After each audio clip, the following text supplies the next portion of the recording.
Would like to call to order the August 19th, 2024 Cabarrus County Board of Commissioners regular meeting. Welcome, everyone. If you would please stand for the Pledge of Allegiance to the flag.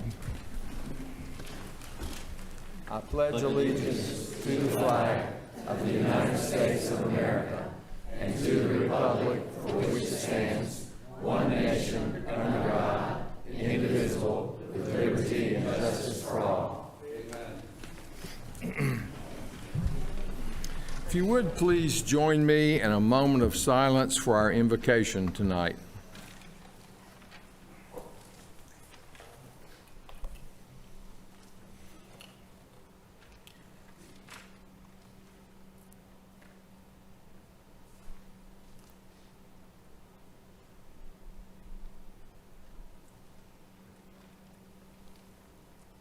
Thank you. Okay, first up is the approval or correction of the minutes, and you all have a copy of those before you. Do I hear of any corrections or a motion to approve? Motion to approve. I'll second. Okay, we have a motion and a second. Is there any discussion? Hearing none, all in favor, please say aye. Aye. All opposed, please say no. That motion passes. Next up is the approval of the agenda. You also have a copy of that before you. Do I hear a motion to approve the meeting agenda with the changes on page 32? Mr. Chairman, I would like to move item F8 from our consent agenda to new business.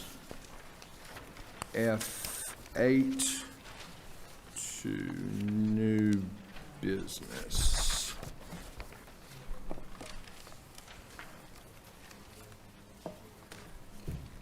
Okay, any other changes? Do I hear a motion to approve the agenda as amended? So moved. Second. Okay, we have a motion and a second. Any discussion? All in favor, please say aye. Aye. All opposed, no. That motion passes. We move now to recognitions and presentations from Active Living and Parks Senior Center Month, and we're happy to have Londa Strong with us for that item.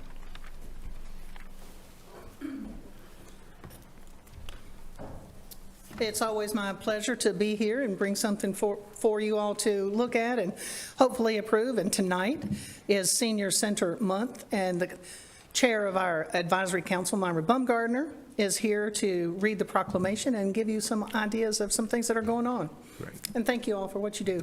Thank you.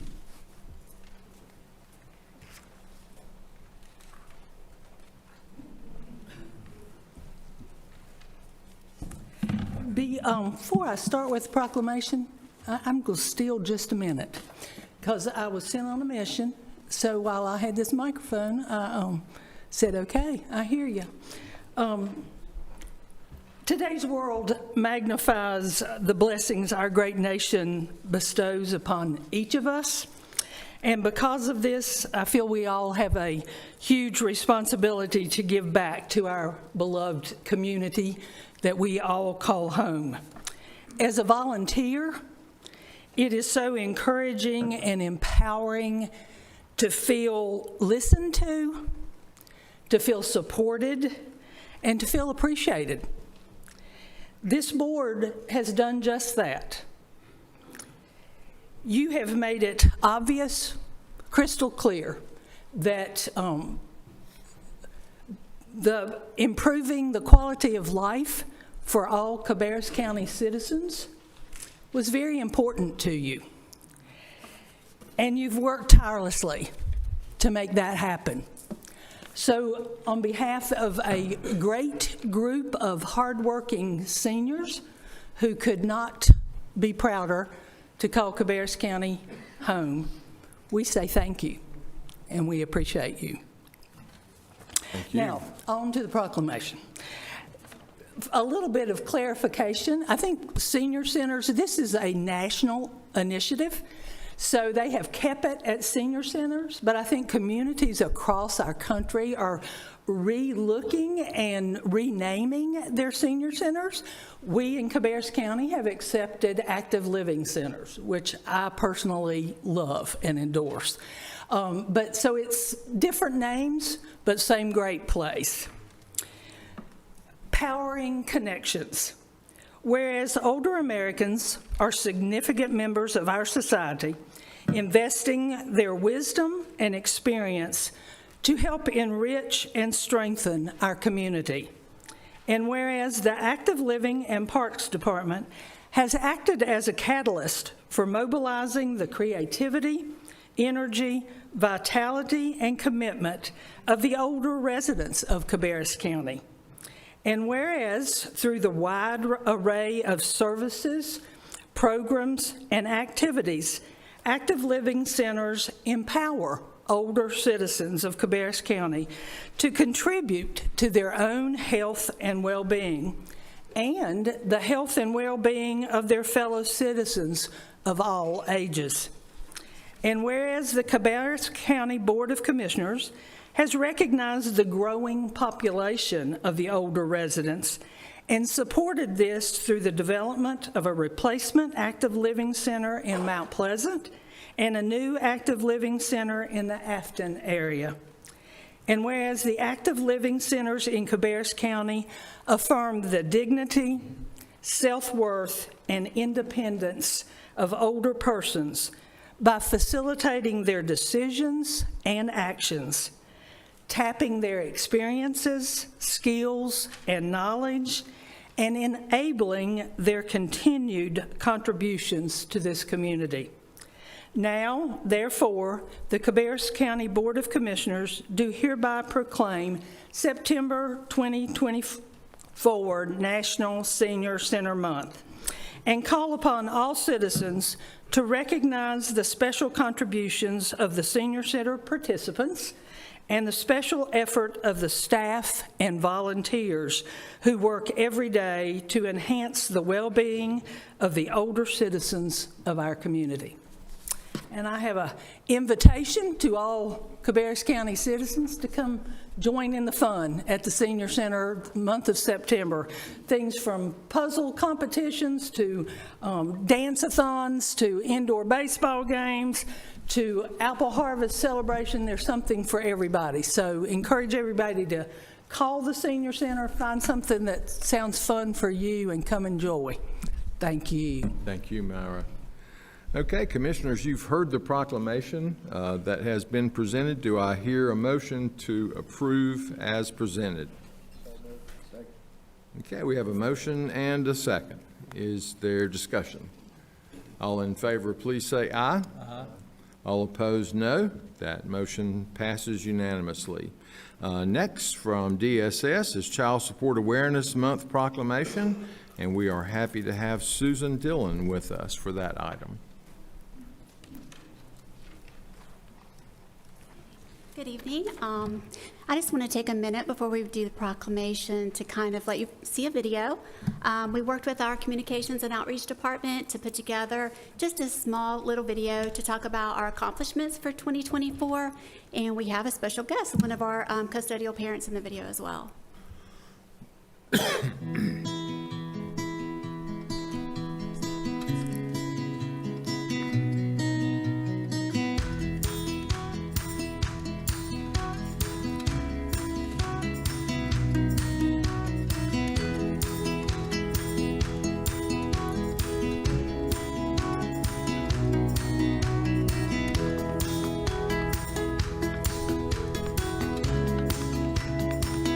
I love my workers. They've been there for me through thick and thin, and they are awesome.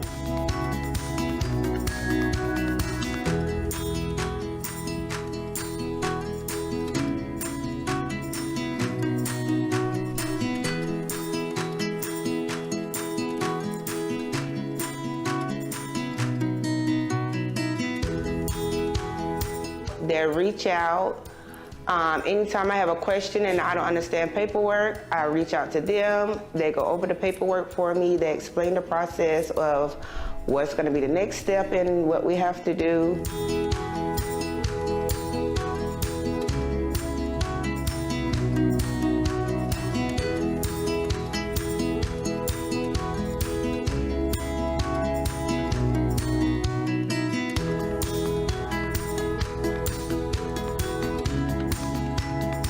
If anybody want to do child support, go do it. Don't be afraid, because they will help you every step of the way. You just got to do the easy part. They will do the rest for you.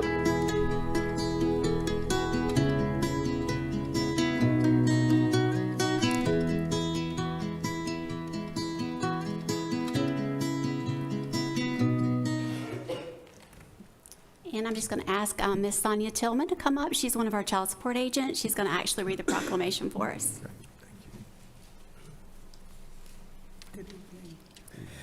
Child Support Awareness Month in Cabarrus County, a proclamation.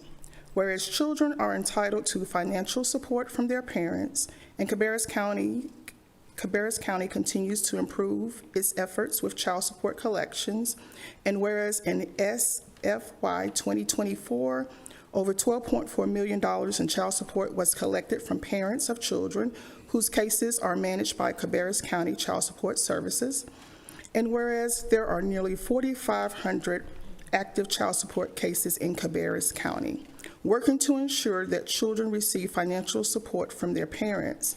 And whereas children who do not receive adequate financial and emotional support from both parents may experience greater difficulty in becoming healthy, happy, and productive citizens.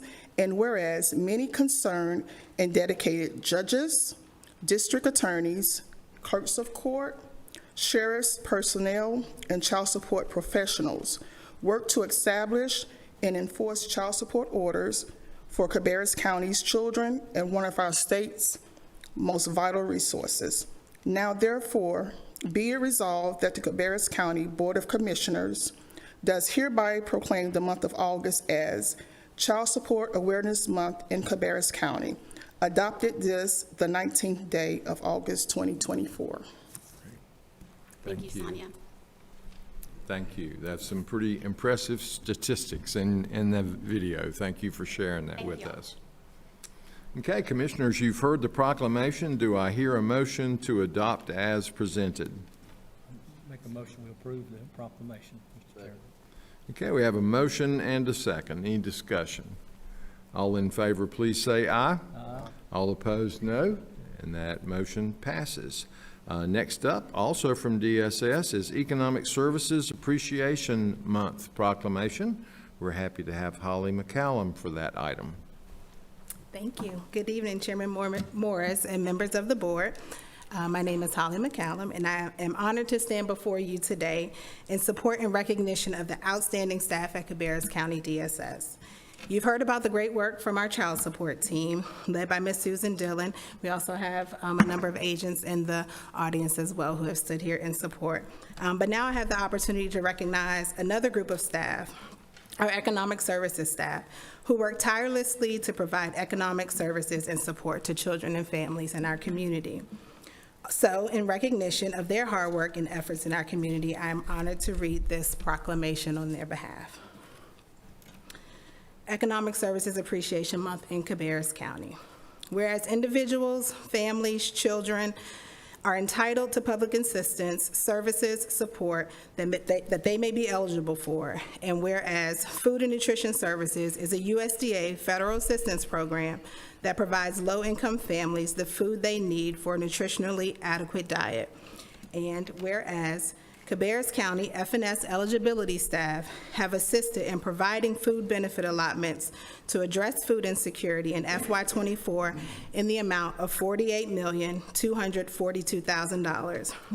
And whereas Medicaid is dedicated to providing access to physical and behavioral health care services to improve the health and well-being of over 2.1 million North Carolinians. And whereas Cabarrus County Department of Social Services Medicaid staff have assisted in providing medical and behavioral health care to the citizens of Cabarrus County in FY24 in the amount of over $341 million. And whereas in FY24, Cabarrus County Department of Social Services staff processed over 16,671 Medicaid applications and 8,858 food and nutrition services applications, while meeting federal and state timeliness requirements in both programs.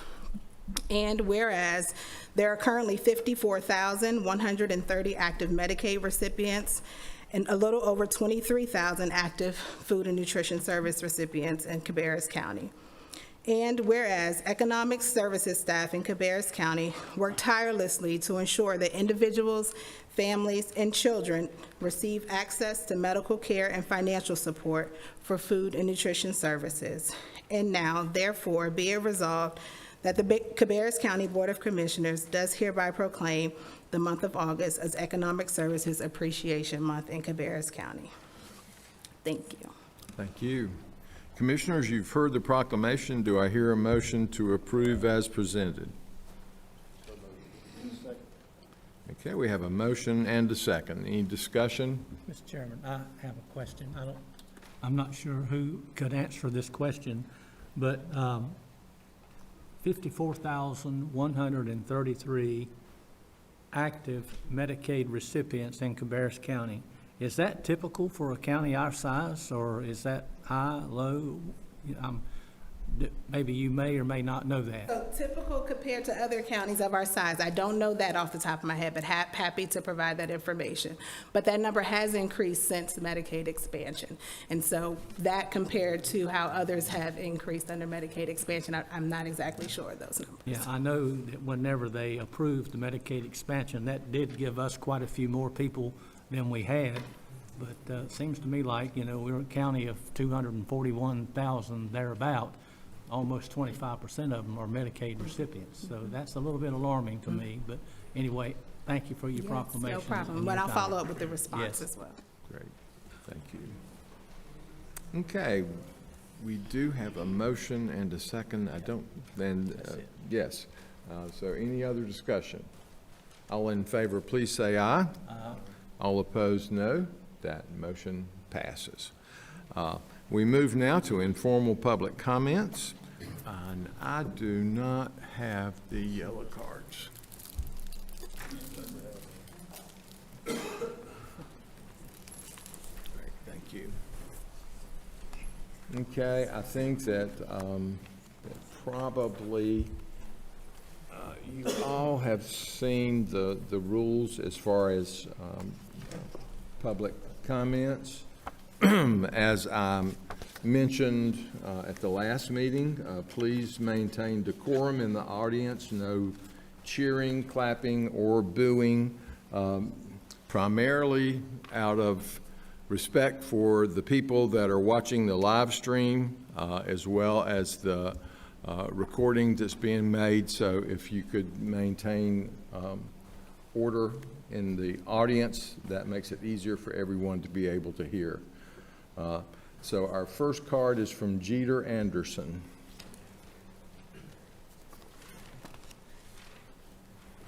Jeter Anderson. Tonight I'm up here to talk about Cabarrus child scandal involving DSS, County Manager Mike Downs. It's been 8 years, 4 months, 10 days, 436 weeks, 3,054 days.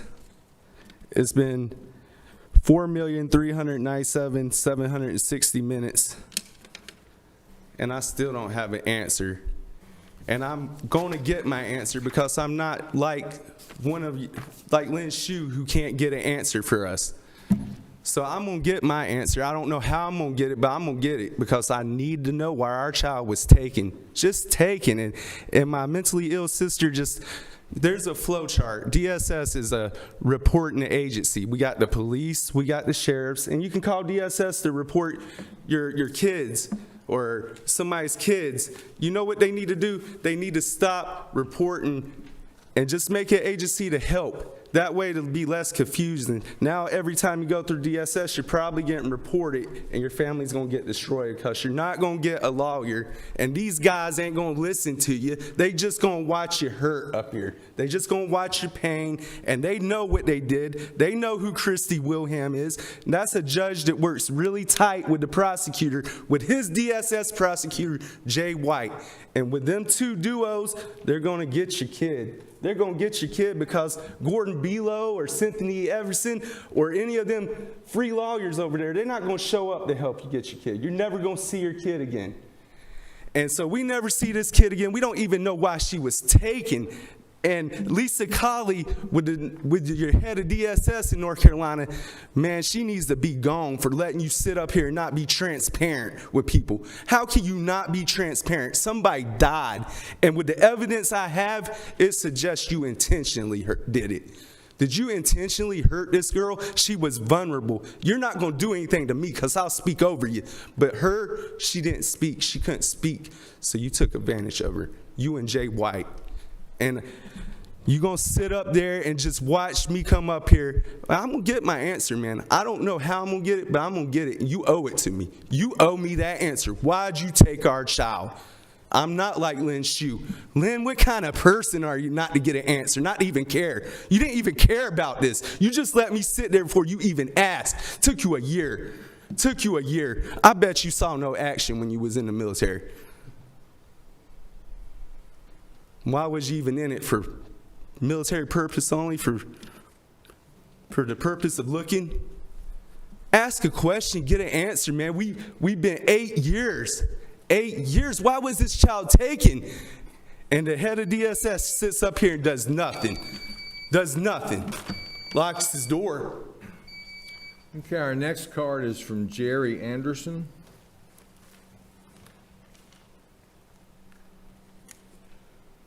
Jerry Anderson. Kids playing in the street. I called the police. They come and they get in touch with DSS.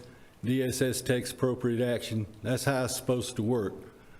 Not when two caseworkers sit up there in their office all week and abuse a helpless federal child where she's gone to the hospital, and they sit up there and make the decision to come to my house on a Saturday and raid my house and take my granddaughter out. And like my son said, somebody must have intentionally, because this is the federal government. This is not me. This is the federal government telling you my child was a helpless child, and y'all run her through. Y'all come. I want to know why them girls in your DSS set up there in their office. They come and saw my daughter at the school that week and sat up there in their office and made a decision to come to my house on a Saturday and take my child out of it. And what reason? And when I asked them, they said, you didn't get a phone call. I got it on tape. I've never got an answer. Mike Downs, you said you didn't lock your door. You did an investigation. It was a poor investigation. Goldberg's gone. He was a veteran. He probably wanted the truth out, but he's gone. You sat up here in a work session and swallowed hard and said you didn't lock the door. Why am I up here? If you didn't lock the door, you should be able to answer the questions after investigation. Why was my child taken out of my house? There was no reason. This is 8 years, and you won't tell me if she's even alive. We never saw that child again, and I'm outraged over my taxes. But where's these people's outrage over this child? She's 16 now, 15, 16 now. She thinks I don't love her. Is that what y'all up here? And this lady says, thank y'all because we love living here? No, I've lived here 15 years. I find this troubling that your child can be taken like this. Mike Downs, I can give you another opportunity. You want to tell me why my child was taken out of my house? It's your DSS. No, you don't want to look like that. You know, your members up here ought to ask him, Make him provide an answer. That's what he's supposed to be doing. You know, I've come up here more than y'all even been up here. I was up here. The only people up here when I first started coming was Mike, Steve, and Lynn. And Lynn's missed some time, and Mike's missed some time. Steve's the only one been up here as often as I have. And it's a reason I'm up here. I'm telling the truth. Okay, our next card is from the Fishertown Princeton Park Community Organization.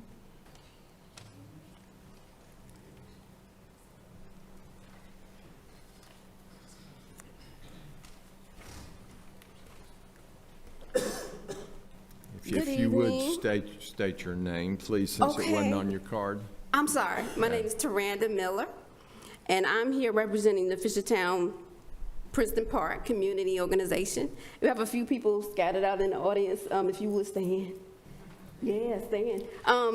We are concerned about some issues here that we have in our community. We just wanted to see who is the representative who would possibly come out to speak with us. We often have, at Covenant Presbyterian Church, we actually have our meetings every second Saturday. And we'd like to have a representative come out and speak with us about concerns we have with our community. We have old abandoned properties that we're trying to get some type of resolution for.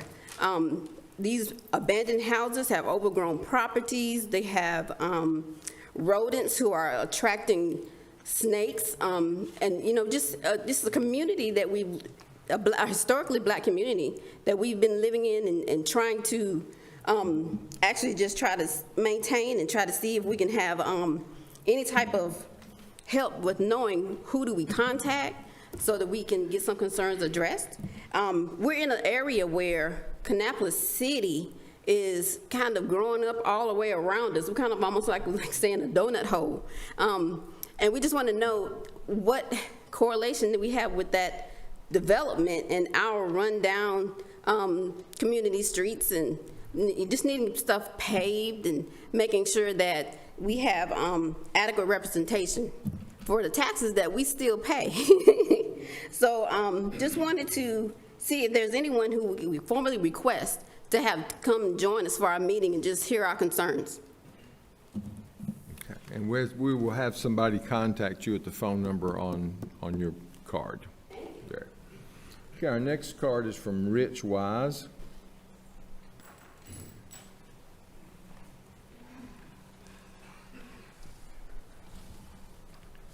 Commissioners, my name is Rich Wise. I'm a taxpayer, Cabarrus County, and also a Midland Town councilman. Cabarrus County is going back before the LOGC in September to ask for money a second time for the purchase of an NCN building. The LGC should deny this request a second time because we have some dirty politics going on. Let me tell you, everyone in here tonight, something Steve Morris doesn't want any of you to know. Steve Morris received a combined $3,000 in campaign contributions from individuals, associates, and brokers involved in the ACN purchase, and a construction company involved that already has the approved county contracts to build on the ACN property. One of the donations was made directly from the construction companies, PAC, and another one of their contracts, GMP3, is on the agenda tonight. So you want to know why the ACN purchase is being pushed so hard, so fast, and for such a high price in the face of strong vocal opposition right before unelected Steve Morris leaves office? It's because of the money and the political connections. Whether or not the taxpayers approve of the purchase doesn't matter to Steve Morris. He will take care of his buddies. I'd like to read your vision. Through visionary leadership and good stewardship, we will administer state requirements, inquire public safety, determine county needs, and provide service and continually enhance quality of life. Mr. Shue, you sit up there every month, I hear you, talk about good stewardship. If you were to buy a house for $400,000 and the appraisal come back at $200,000, would you buy it? I'm sure you wouldn't. So why are we spending $42 million on a building that's only worth 21? Mr. Workman, we know why you vote for it. I don't need to go any further than that. Mr. Furr, you're one of my biggest disappointments. I stood and I was asked who would be a good fit for this board. And I gave your name. I'm sorry. The only reason why you vote for everything else is because I heard that you're moving to Stanley County, so you don't care about our taxes, and you don't care what happens with this county. Mr. Meismer, all I can say is keep on fighting. Even if you're the lone wolf, people are finally starting to listen.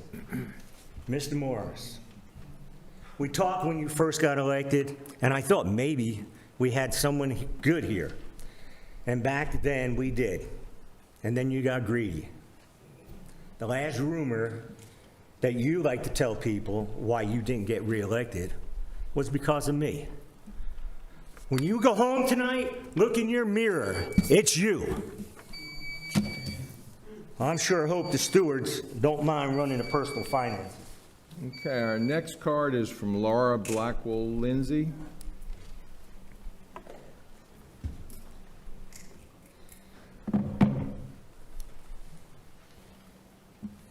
Laura Blackwell Lindsay, Harrisburg. Chairman Morris, you have not told the full truth about the ACN purchase in the past county commission meetings or in the LGC meetings in Raleigh. You told half-truths and you left out critical facts. It took a private citizen with a FOIA request for us to get factual information about the ACN purchase. The appraisal of the ACN property states the market value is $23.8 million. The appraisal further states in writing that the purchase amount you all negotiated, $42 million, is significantly above market, to the point where it is above all other companies' all other comparable sales and listings. The purchase price you negotiated is $18.2 million over the appraised value. To make this deal even more outlandish, the appraisal cited the facility condition index as critical, which is the worst possible category and is evidence that the property needs millions of dollars worth of work. The negotiation should have started at the appraised value of $23.8 million, and the final price should have gone down, decreased to account for the condition of the facility. To put this into perspective, this is like putting $420,000 offer on a home that appraised for $238,000 that also needs significant work. No one in their right mind would do this with their own money. No bank would finance a loan that far in excess of appraised value.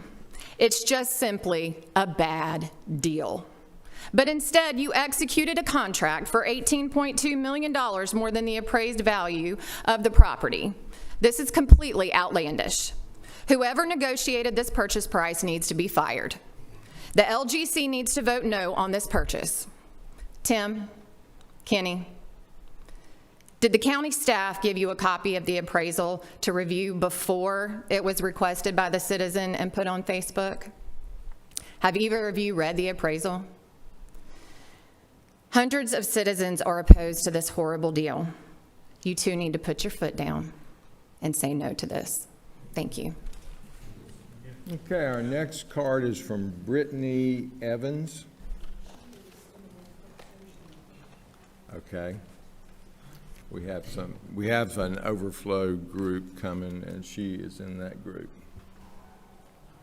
Okay, so while we're waiting for Brittany, Chris Cranston.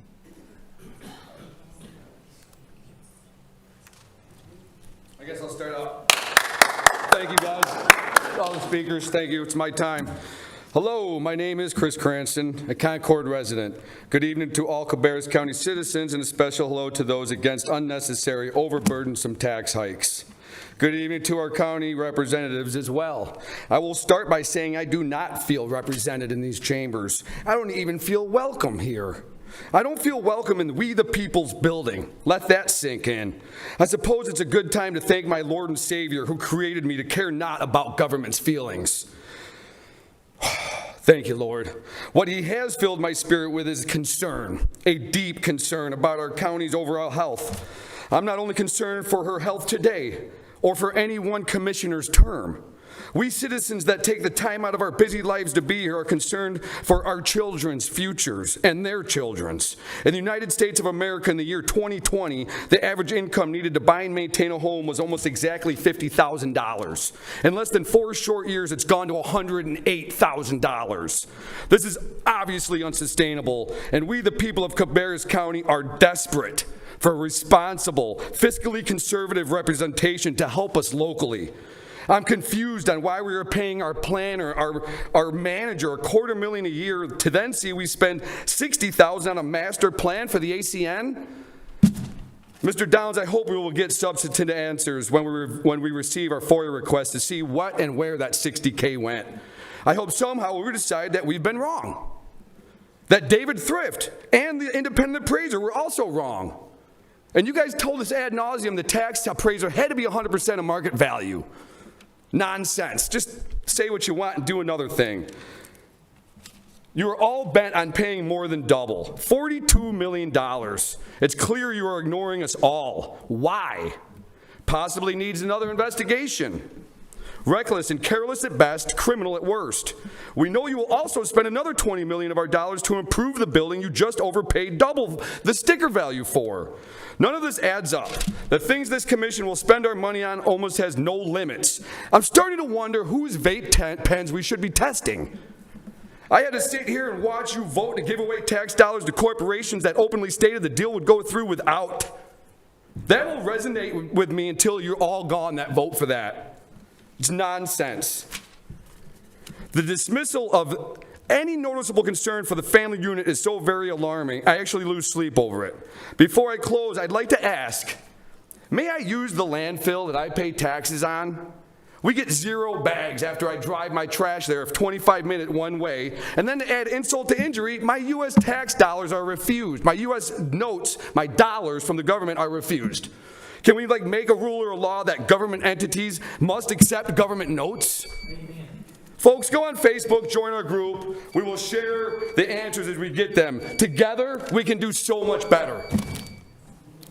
Okay, Brittany Evans.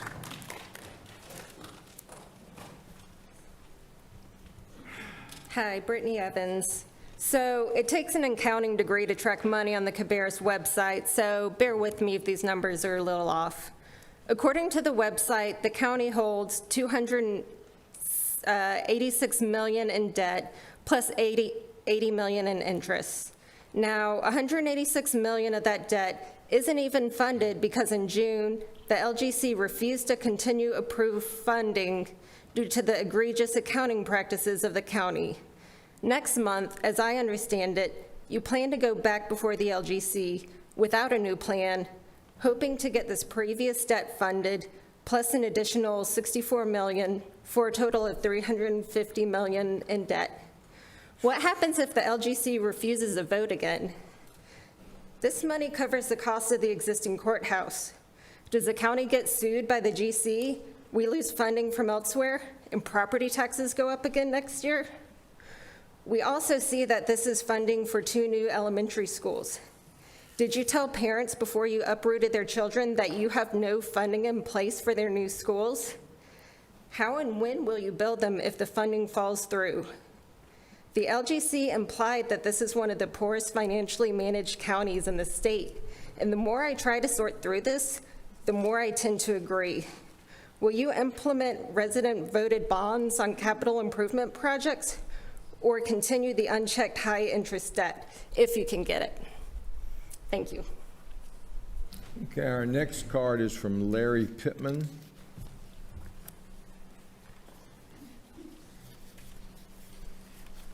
I'm Larry Pittman, 250 Roberta Road South in Concord. I'm pretty upset, like a lot of these other people are, about the ACN debacle. The lunacy of spending that much money on a building that's not, well, maybe worth a little more than half of that. You know, my mom and dad taught me from the Lord's own word to treat people with respect. And so I try to treat every person with respect as much as I can, because you're created in the image of God. Some of you have forgotten that. But, you know, there's a thing that I call being nicer than Jesus. Jesus told off the leaders in his country, in his day, and he called them serpents and a brood of vipers. That ain't very respectful. It's not very nice. But I'm not called to be nicer than Jesus. I'm called to speak his truth. And this is one of the most foolish things I've ever heard of. Offering $42 million for a $23 million property, and it needs repair, and you're going to spend $20 million on that. And I know I've seen figures of like $51 million to build a new building, but you're going to spend more than 60 on this one. And I just tell you, it's hard to respect that. I do appreciate Chris, because he stood up for the truth. He stood up for the people. He stood up for reason. And if I were looking to buy a property and I needed advice about it, about, you know, not paying too much and getting it done right, I sure wouldn't come to any of the rest of you. Oh, by the way, if Laura and I get on here and we make Chris the chairman, the First Amendment will be restored in this place.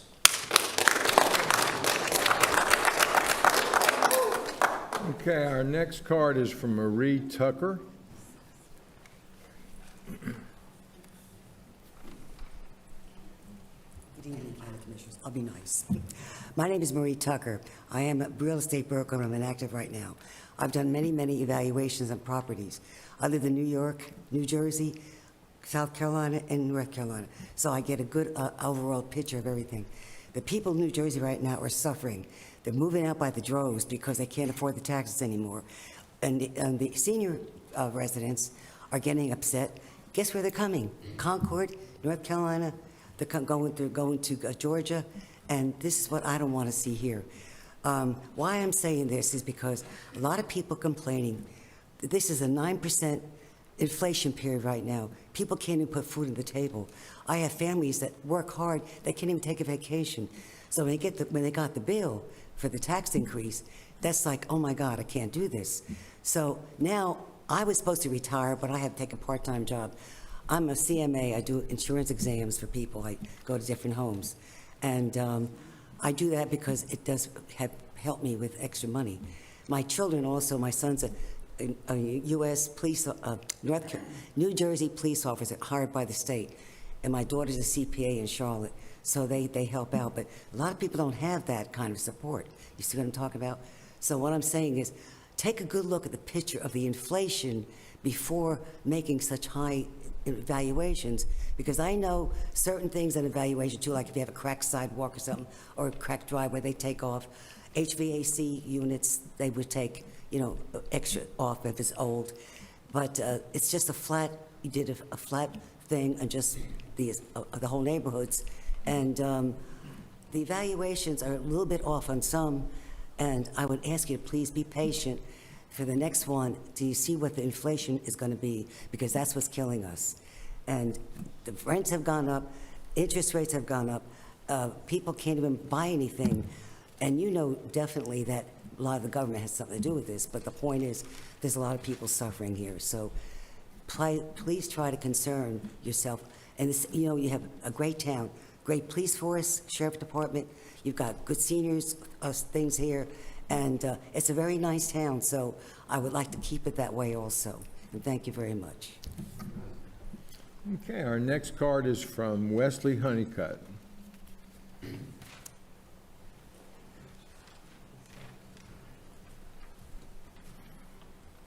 Wes Honeycutt from Midland. Wanted to start with 3 nice things. I promised you all that I could say nice things a little while back. I emailed you with a question on bond interest rates. You got back to me with an answer. Thank you. My wife also contacted DSS for foster care information, and LaShonda has been very awesome and good to work with. And I missed you guys last month. But while I was out of town for work, you banned clapping during public comments, which was quite the petty thing to do. But enough on that. We spent a lot of time talking about the revaluation in recent months, and I went back to your reval FAQ on the Cabarrus County website, and it said that appraisers from the assessor's office evaluate property to establish a fair market value for each parcel of real estate in the county. Your FAQ also says that fair market value is defined by NC General Statute 105-283 as the price estimated in terms of money at which the property changes hands. This exchange is between a willing and financially able buyer and willing seller. Neither would be under any compulsion to buy or sell. So let's discuss the proposed ACN property again, the purchase. During the July meeting with the local government commission, when the NC Treasurer, Dale Falwell, asked, how did you come up with $42 million, Steve? You fumbled through a response. You said that was the price they asked for, that we agreed that a willing seller and a willing buyer. We also, I think you have copies of the appraisal of the property as well as the mechanical evaluations. That's the end of quote. Your tax assessor's office appraised the ACN property for just under $23 million earlier this year. Integra Realty Resources appraised it for $23.8 million on February 5th, 2024. These two independent assessors said the price that a willing buyer and seller would enter an agreement is between $23 and $24 million. You had both of these appraisals, so either you all are being dishonest and entering into a $42 million agreement that benefits someone other than the taxpayers, or you aren't smart enough to realize how bad a deal that is, and I think either of those should disqualify you from being in office. Yeah. Lynn, you've supported this deal too. You commonly take the stance that you know better than we naysayers do. Do you know better than your tax assessor's office? Do you know better than Integra Realty? I don't expect any of you to ever admit that you're wrong. You actually went back and got an appraisal to build the building new, and that was $54 million, I guess, to try to get more support for it. But at the end of the day, the building's worth $23 million. Mike, are they forcing you to do this? Are you on board with it too? You could be a hero, expose whatever's going on behind the scenes, because a private buyer would never have taken this deal. A bank would never finance this deal, and I think something more is at play here, and I intend to find out on what that is. The more you stonewall me, make up petty rules to try to discourage me, the more you make me want to dig. And as Babe Ruth said, you just can't beat the person who never gives up.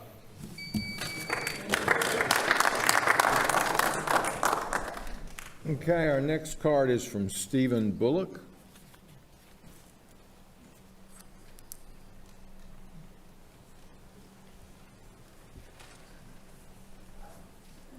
Thank you, Commissioners, for this opportunity to speak. My name is Stephen Bullock. I live on Franklin Avenue Northwest, right around the corner from Coltrane Webb. When we moved here 2.5 years ago, one of the draws for us was the public school system and the reputation that it has. At that time, our child was entering the 5th grade, and we gladly enrolled him at Coltrane Webb and relished the opportunity to be able to walk him to school each day. My wife and I are strong advocates for public schools and have always enrolled our son in them, even when we lived in cities that didn't have the same reputation that Cabarrus County does. To that end, we do pay attention to district planning, foresight, and funding. We've looked closely at the reasons that Coltrane Webb and Beverly Hills were closed and why it was decided that a combined school would be built on the Coltrane Webb site. After examining as much information as we could get, we are strongly in favor of the plans passed by the Cabarrus County School Board and the Cabarrus County Board of Commissioners. We are especially in favor of the current time frame of having a new building in place and ready to open in approximately 2 years. The county is growing rapidly and is important to move quickly to effectively serve current and future students. We would strongly be opposed to any effort to delay the currently approved county plans. As to the funding of these projects, I know more about limited obligation bonds and general obligation bonds than I ever wanted. My wife and I support the use of limited obligation bonds in this case so that these projects can stay on time and ultimately cost taxpayers less than if we use general obligation bonds. Cabarrus County has a AAA bond rating, the highest rating available, and a AA plus rating for limited obligation bonds as of late June of this year. There is no reason they should not be, that their use should be denied in regards to the building of the schools. After all, my property taxes went up enough probably to fund this all by myself. and I'm happy for those taxes to go to the schools. So, gentlemen, thank you for your time and attention to this issue. Okay, our next card is from Kelly Cartret Pfeiffer. Good evening, Commissioners. Thank you for the opportunity to speak with you this evening. My name is Kelly Cartret Pfeiffer. My husband, children, and I reside on Franklin Avenue Northwest, less than 1 block from Coltrane Webb Elementary School. I grew up attending Cabarrus County schools, as did my brother and our father, Ken Cartret. My father taught at Concord High School for 18 years and was an assistant principal there as well, and an assistant principal at Northwest Cabarrus High School.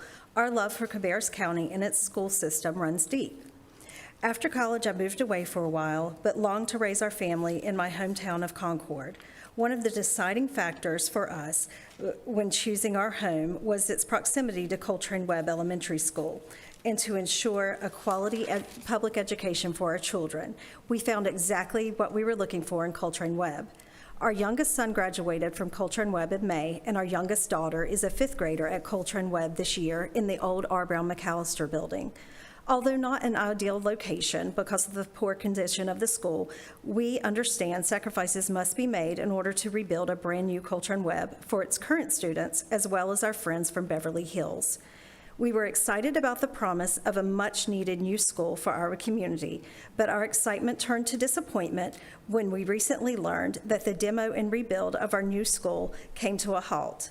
I am here tonight to implore you not to let this happen and to move forward with the demolition and rebuild of Coltrane Webb and to do so in the proposed 2-year timeline. Not to do so would be irresponsible, unfair to our children and our taxpayers. I am in favor of the Coltrane Webb project approved by the Cabarrus County School Board and the Cabarrus County Board of Commissioners. I also understand and am in favor of the use of limited obligation bonds to fund these projects. Thank you. Okay, our next card is from Philip Curley.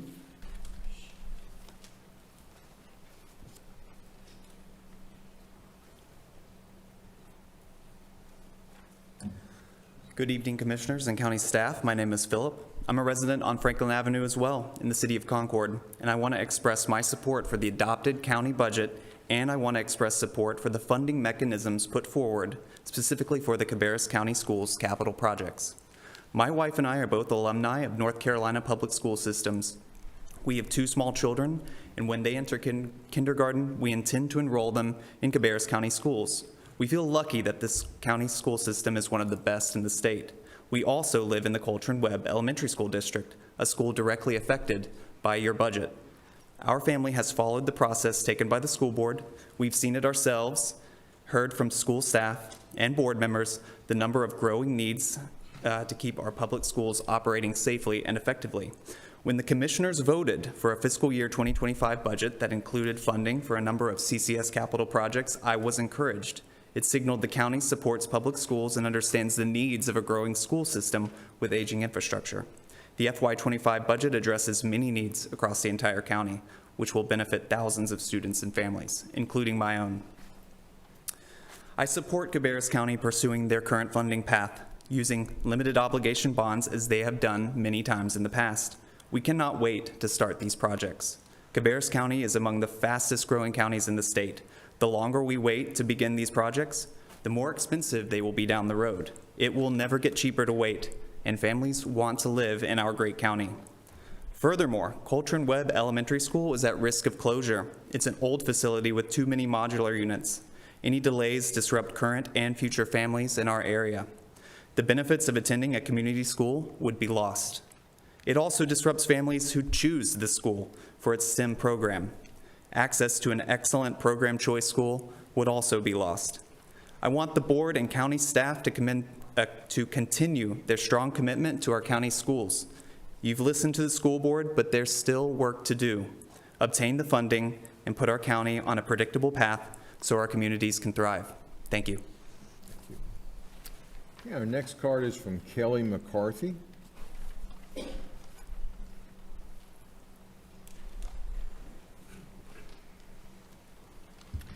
Good evening. My name is Kelly McCarthy. I'm a resident of Georgia Street here in Concord. I'll use just a moment of your time. I'm the mother of a 4th and 1st grader at Coltrane Webb. I'm the neighbor of the school, living in the immediate proximity of the building, and I've spent the last 4 years as an executive board member volunteering for our PTCO. To say that Coltrane Webb is a part of my daily life is truly an understatement, and it will be long after my children have graduated due to our address. I'm here to echo the sentiment you're hearing from many of my neighbors and other school families. This school in this location is good for our town as a whole.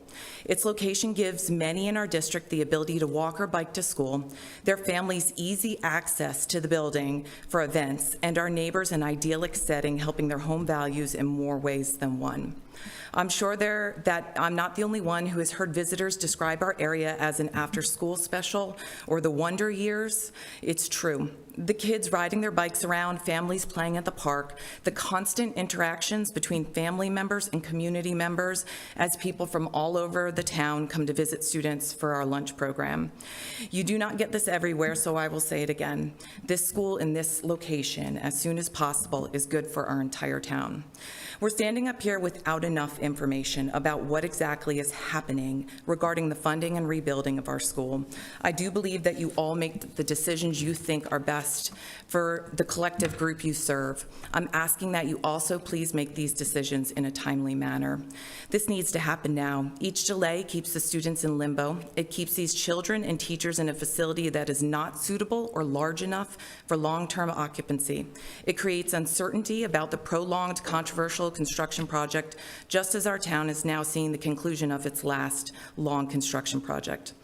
It allows the old unoccupied Coltrane Webb to stand vacant as trespassers and squatters start to move in, something that my family and I witnessed firsthand this week. This fractures the confidence of the homeowners. It fractures the confidence of home buyers.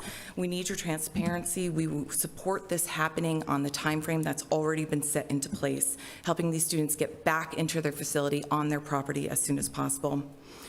We ask that you kindly maintain the plan that you've set in place. We want our students, teachers, administrators, and our neighbors to thrive in this very, very special location, and we want the school rebuilt on this land as soon as possible. Thank you very much for your time. Okay, our next card is from Leslie Godinez. Sorry if I got that wrong. That's okay. Good evening. My name is Leslie Godinez, and I live on Franklin Avenue, across the street from Coltrane Webb. We moved here from Virginia in 2021, and a main factor in our decision to live not just in Concord, but specifically this area was having the school playground for my young kids at the time, and now the opportunity to attend the school. My husband and I currently have 2 daughters in 1st grade and kindergarten at Coltrane Webb, and we intend to send our youngest daughter to school there in 2 years. Despite all of the changes and chaos surrounding the recent closures and proposals and relocating our kids this year, we have had a wonderful experience thus far with the teachers and staff at Coltrane Webb. In addition to the school, our family has spent countless hours at the school playground meeting other families from the neighborhood over the past few years.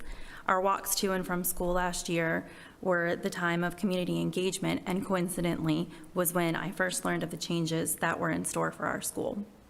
I'm highlighting these things to say that this school is a fixture of our community and our neighborhood. Parents gathered together to pick up our kids at the end of the school day, sharing what is going on in our personal lives and broader community, and is something that no longer exists as our paths no longer cross in the new car rider lines. I understand the need for a new Coltrane Webb building, and while I'm disappointed that the current building that sits in the heart of the historical district is not being preserved in any way, I will strongly support the property remaining a school and rebuilding in the proposed timeframe. I also understand that your responsibility is to manage the needs of the county and that come along with growth, but I implore you that the cost of that not come at the expense of our children's education and the aspects of what make our area so appealing to begin with. I would also implore you to the point that it's almost a demand that your committee not keep us, who are heavily invested in the community, in the dark. Be transparent with your decisions that impact all of us. While we may not have voted for our property taxes to double, our downtown to be under construction for years, or our children to be relocated for 2 years or more as we drive by an empty school every day, we did vote for you to represent the needs of the people that are already here. I appreciate the opportunity to speak. Thank you very much. Okay, our next card is from Elena Leinweber. Elena, yes. Elaine. Good evening, Commissioners. Thank you for your time. My name is Elena Leinweber. My husband and I live around the block from Coltrane Webb Elementary School. I am a second-grade public school teacher, so I know the value of excellent schools. I'm here tonight simply to let you know that I'm 100% in favor of constructing a replacement for Coltrane Webb using the limited obligation bonds as quickly as possible. Thank you. Okay, our next card is from Jennifer Goodwin.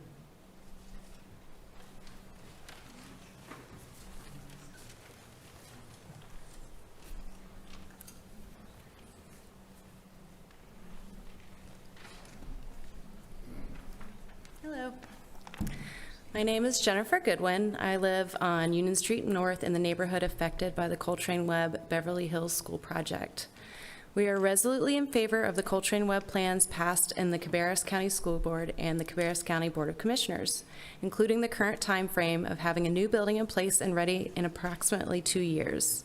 As such, we're strongly opposed to any effort to delay the currently approved county projects.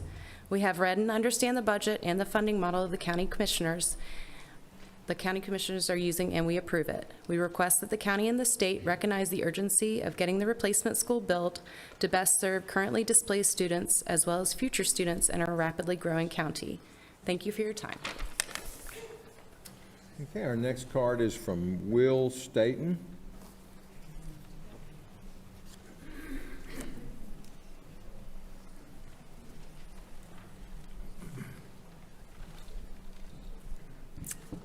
Evening. My name is Will Staton. I live at 75 Grove Avenue in Concord. I look right at the old Coltrane Webb Elementary School parking lot. I commended the board last week at the school board meeting for the vote they made to put our county on a track for success to serve the most students possible in our county as efficiently and economically as possible. As the county commission, your job now is to figure out how to fund it. My understanding is for the last year, our county commissioners and the school board work hand in hand, unlike a lot of counties. So this was no surprise to you guys. We knew it was coming. The study was done. The reason for the urgency is our county is experiencing tremendous growth. The argument that LOBs are trying to be steered away from at the state level, well, it's odd because they approved 5 to 6 of them in the same vote that ours was not, and the vote after that for the next meeting. So to say that's the reason this one wasn't approved, the state can't really stand on that. The LOBs are actually more fiscally responsible for this type of construction because you can draw down on the loan as you need it and you're not paying interest on a GOB bond, which is far more than you need in the current time frame and you might not use for 3 or 4 years. To say that it is fiscally irresponsible would not be the case. The financing for this has been secured. The bank has agreed to loan it to the county. We have a AAA bond rating.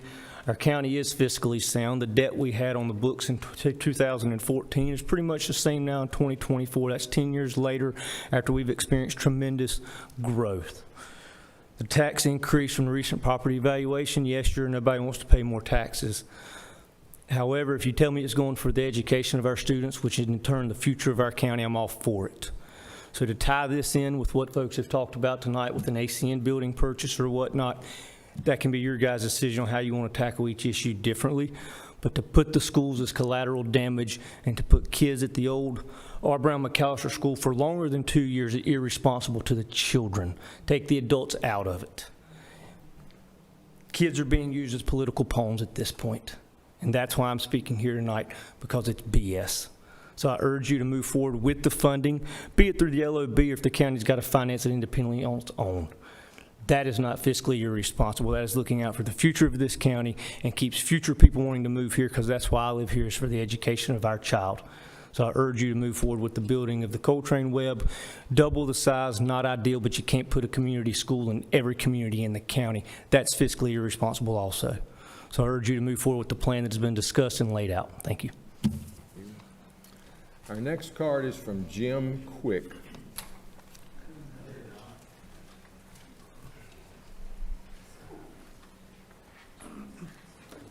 Jim Quick, I live in Concord. I had written up this whole speech, but most everybody's already talked about it, so I'm just going to wing it and give you some of my thoughts. It's interesting. I see a trend here that all of our citizens are saying is they want more transparency and more leadership from you as our commissioners.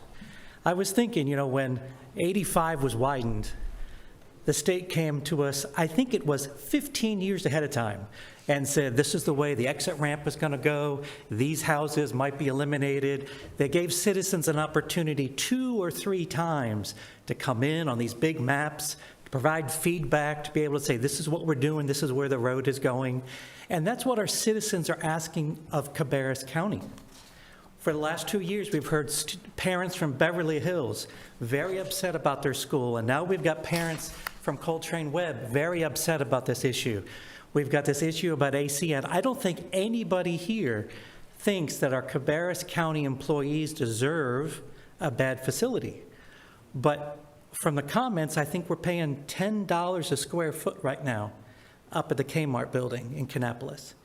When you look at the price of the ACN building and you add in the repairs, it's something about $441 a square foot. And the argument that you all said was, we're trying to save money and get out of paying rent. It doesn't fiscally make sense. Now, there may be real reasons, like we don't have enough space for our employees, we're going to be out of room, there's an urgency here, but when we look at it as citizens, and thank goodness for that FOIA request, it says, the consultant said, this is not to be done. This is way overvalued. And I got to be thinking, how many other times do we have consultants that we pay thousands and thousands of dollars to that you all don't listen to? That's a big question. There's going to probably be some more FOIA requests, because there's a lot. If we're spending that much money for a consultant and we're not listening to them, then I wonder what exactly is going on. We spent $600,000 on a building that we probably are going to be way overpriced on, to put 650 employees in there. And I just begin to wonder, you know those concrete buildings that are up and down 29?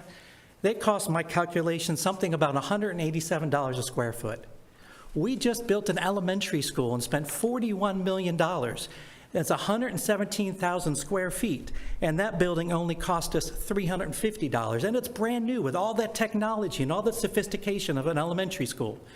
And we're going to spend $441 million, and I don't even know if that includes the furniture and the fixtures to move in, if ACN's taken all of that, but it just doesn't seem to be fiscally fit. So what the citizens are asking for is give us a long-range term, put us involved in this process, because it's just not working for us. Okay, that concludes all of the cards we have for informal public comments. We move now to the consent agenda.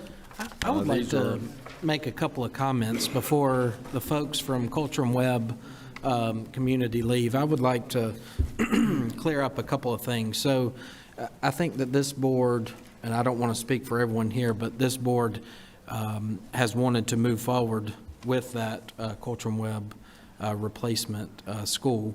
And at the last commissioner meeting, it was approved to move forward with the limited obligation bonds. Now, that has to be approved at the state. So this board has moved to approach the state for approval on that. So I'm not sure that there's been necessarily holdup from this board. As far as Coltrane Webb currently, and if there's vagrants or squatters moving into that, it's important to understand that the school system, the Cabarrus County school system, owns that property.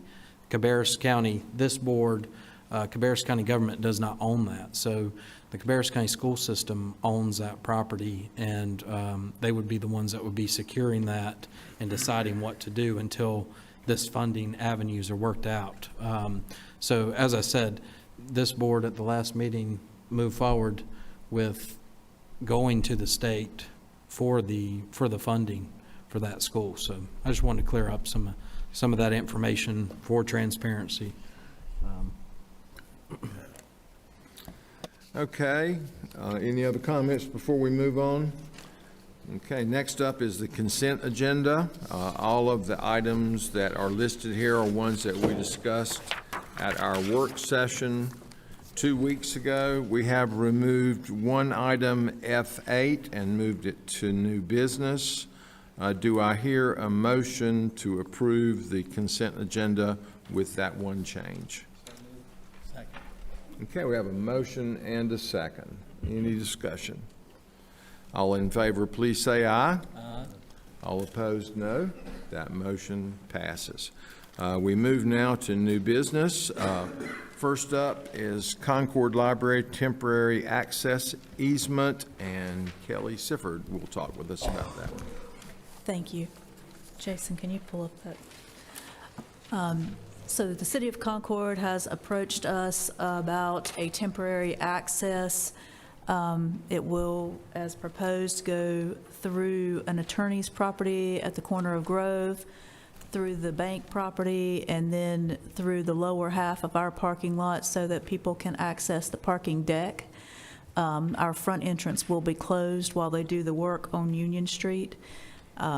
This is a temporary arrangement. The city is going to pay for the modifications that have to happen for us to do this, and then the modifications in order for us to put it back in the way it was.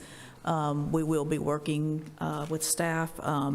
Our biggest concern at this point is the accessible parking. It won't have great access and the book drop, so we'll be working on ways to be able to serve our citizens. We will have the curbside service available. It's still available now, but obviously we plan to probably be using a little bit more for those who are wanting to go there, and we are seeing already some increase in visitors to Mount Pleasant and to Harrisburg, so we think maybe some of them are starting to scatter with the access being a little difficult at this time, but the map is up for you to look at. That is what they are proposing for the access. Kelly, have they indicated how long they think this project will take? This section is not supposed to take as long. There are not as many utilities in this section. Hoping they have a commitment to get this done by the Christmas parade. So we are hopeful that late October, early November, they'll be getting that open completely and ready to go. Great. Any other questions, commissioners, for Kelly? Just Okay, looking thank for approval of the agreement contingent upon the attorney's review. Okay, I would be willing to move to approve the county manager to execute a temporary easement agreement that the legal team has reviewed and approved. Second. Okay, we have a motion and second. We had actually 2 seconds. I didn't. Any discussion? Okay, hearing none, all in favor, please say aye. All opposed, no. That motion passes, and Kelly has the next item, which is GMP 3 for the Behavioral Health Center. Correct. So our numbers have come in now for the GMP 3. We are looking at $41,640, $356 total for GMP 3. That is in addition to GMP 1 and 2 for a total on the project. Are there questions? I know you haven't had a chance to look at this, but this is for the rest of the project.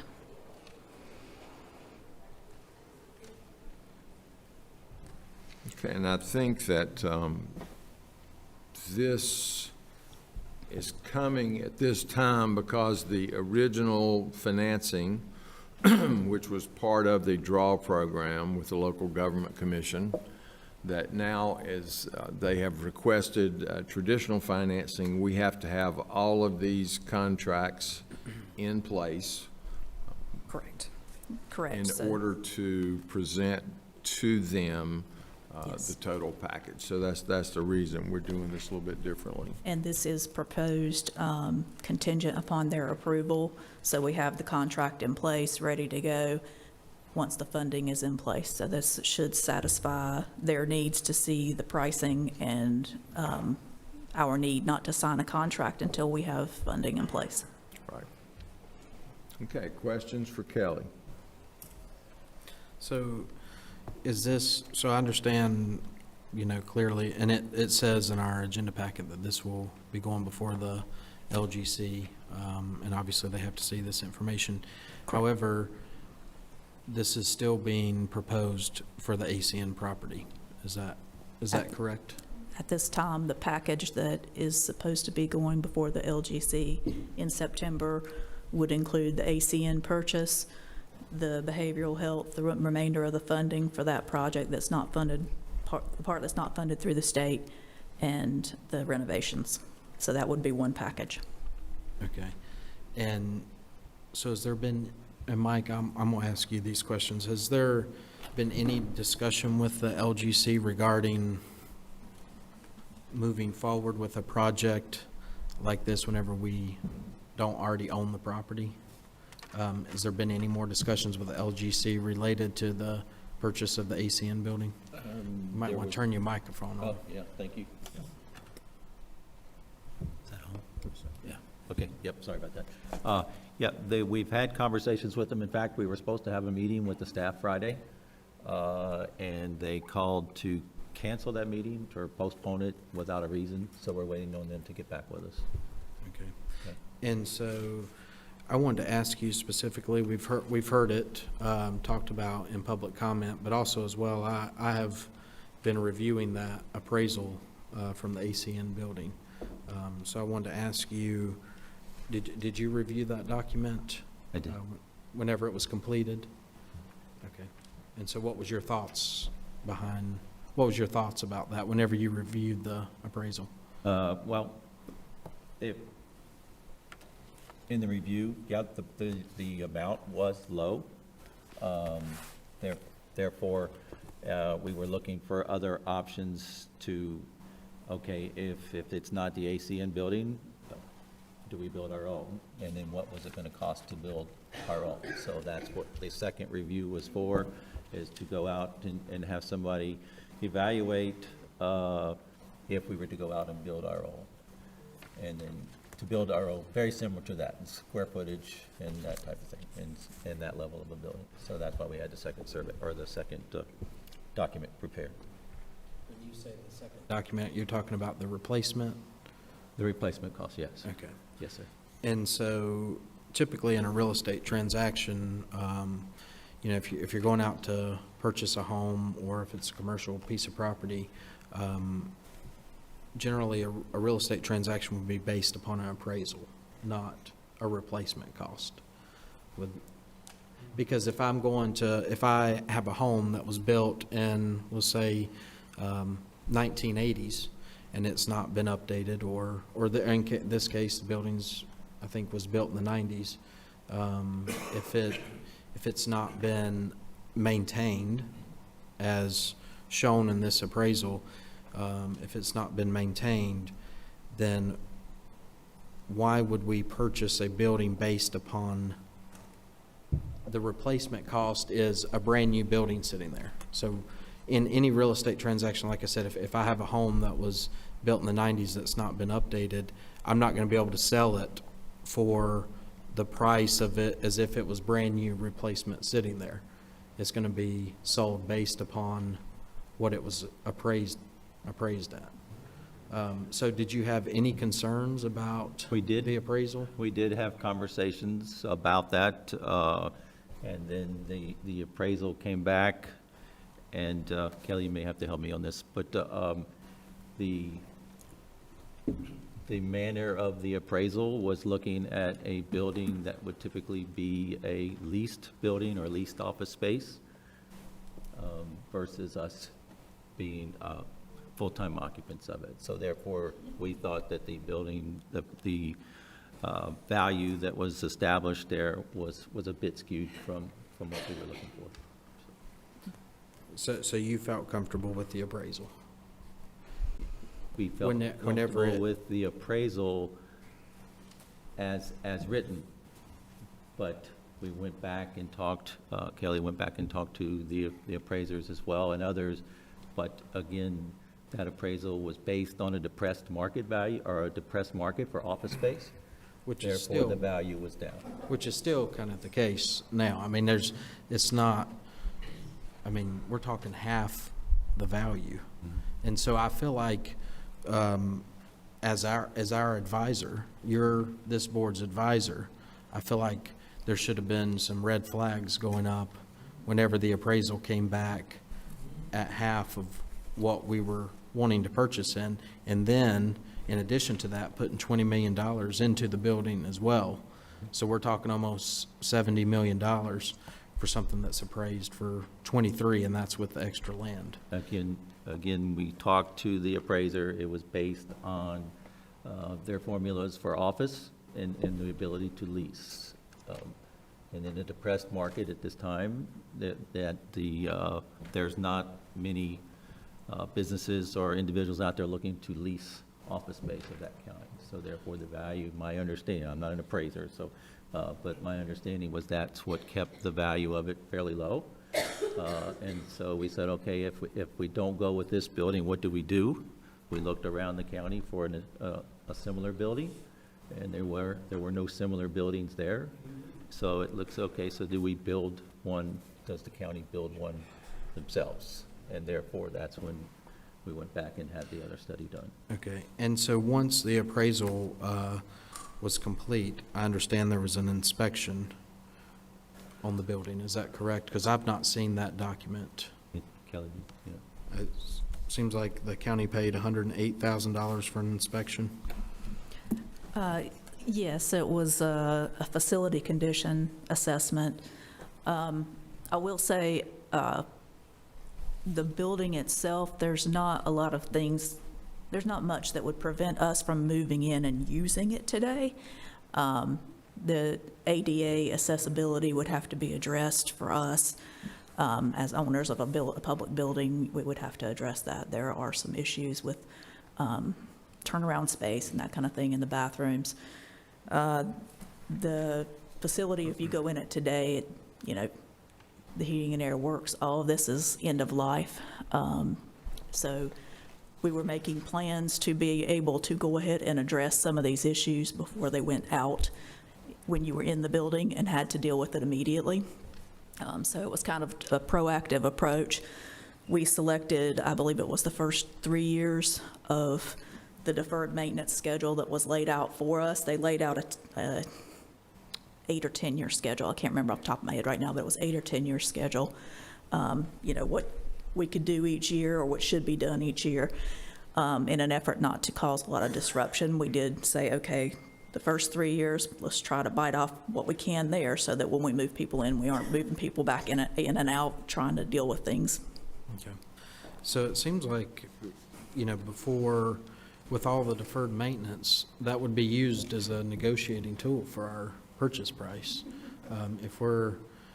If there's going to be that much outstanding repairs and maintenance on the building, that should drive the cost of the building down. I mean, I know in the appraisal, within the appraisal itself, it mentions that this is the contracted price that we entered into the contract with is significantly higher than market value.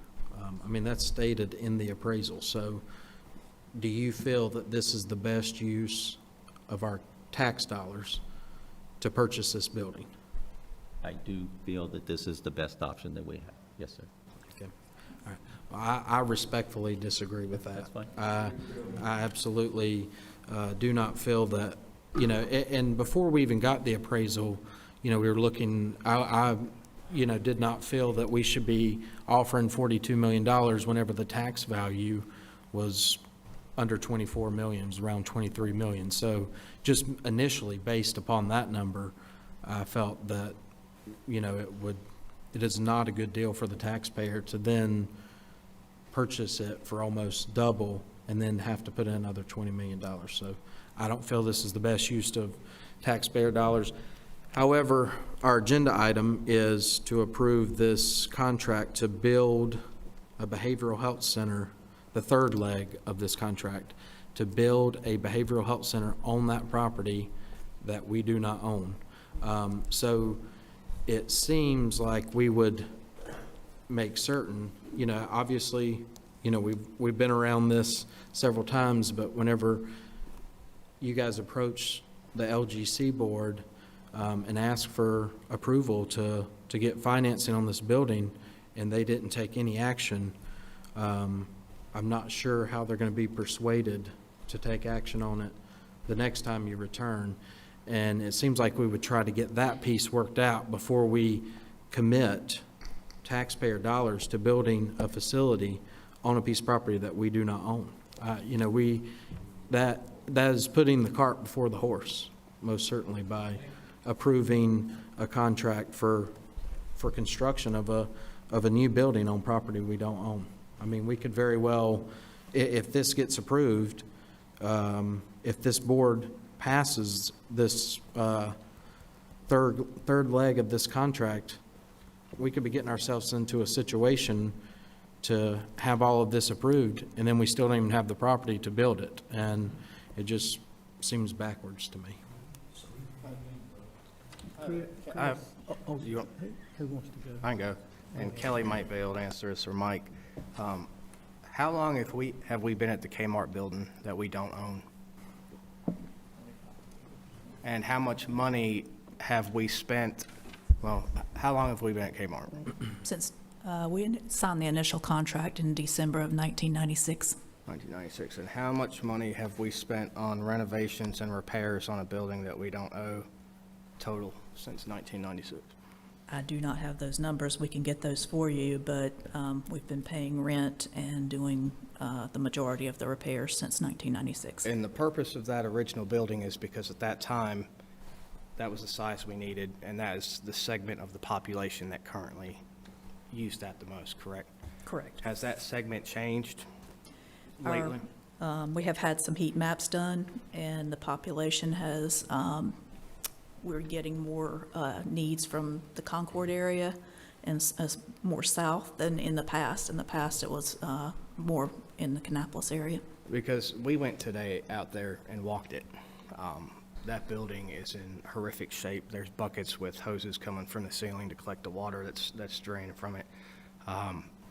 And sitting in that building, that's about as far away from Mount Pleasant, Harrisburg, and Midland as you can get. And those are three towns that aren't even being serviced really at this time. Is there a bus line at that current location? There is. Because we saw golf buses. We did.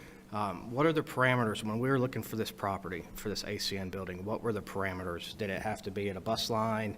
What were the different things that we were looking at which kind of held us to where it had to be? So it did need to be on a bus line to provide as much access as possible. It needed to be more centrally located. We did evaluate 9 separate properties over a period of time. For one reason or another, all of those properties went away. We really did not find many properties vacant or with structures that met the needs size-wise to be able to house the building, the parking lot, stormwater needs, all of those factors. When you went into it, there just wasn't really a good property that fit that description. Do we know which properties we looked at to be able, because I've heard, is it true that we looked at the Sears building there at Carolina Mall? We have looked at that building. Why was that not a good location? From my understanding, it's the parking. The mall owns the parking. They do own the parking. That is a separate parcel. Again, you would be looking at a huge renovation of I think that's a 1960s building in order to meet ADA requirements for a government building. You would be jackhammering cement floors to even begin to run lines to it to do bathrooms and stuff as needed. Probably not going to be the best place to be able to add the best security. It was decided that that wasn't the best approach. After reviewing that, we looked at the Bilo building that is now out on 601, that is now an event center. The property was too small. There was a requirement by the city of Concord for us to create a boulevard coming into it because we would have to build a new building. It has quite a bit of elevation on the backside, couldn't accommodate enough parking. There was a parcel kind of back behind the Harris Teeter area that we looked at. That was probably the most promising of the properties, but again, not exactly on a bus line conveniently. It would be a bit of a hike to get to it. The other one was just down Copperfield Boulevard as Yes, well. the Amalia site, the one that was the comp for the study that gave the 85 to 130 million. That one was not originally on a bus line. I had worked with Concord to be able to reroute that bus line so it would come and turn beside LabCorp, come back up Amalia, go back out beside Charlotte Ear, Nose, and Throat, which also luckily provided access to the Gateway property because I pointed out to them that that was one of the most visited medical facilities outside of the hospital in the county. So it will be providing bus service to that site more directly as well, not having to cross the street, because right now you have to walk across the street and then come back to our ACN site and provide service there as well. Is there a reason with all the discussion going on that we don't put a list of every single building that we have looked at for this location with the pros and cons and release it to the public? Is there a reason why we can't do that? I can put something together. It's been a while since we did it, but I can. That way, we hear about transparency. These are ones we looked at. This is what was good. This is what was bad. This is what we're left with. These are the parameters that we're working within. Because paying double for it is ridiculous. But if that's the option that we have, I mean. The other reason that the building and the site was selected is because the additional acreage. Then I don't think the acreage was included in the appraisal, was it? It was not included in the replacement value one. Right, yeah, that one only includes improved, so it includes the parking lots, but not the vacant land. So that gave us the opportunity to place or to construct the behavioral health facility there, which is, again, would preferably be on the bus route. It's 2 miles to the emergency room.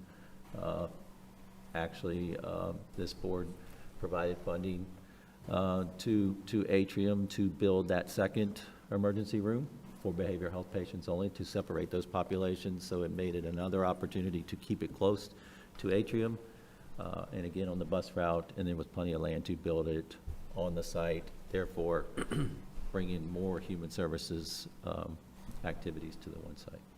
So, I agree that the Department of Social Services, Human Services, we need to find a permanent solution for that. So all of this discussion that we have had, it's not that I don't understand the critical concern of that building. I know it has not been the best building for us. Now, we're paying $83,000 a month for that space, which I think is extraordinarily high as well.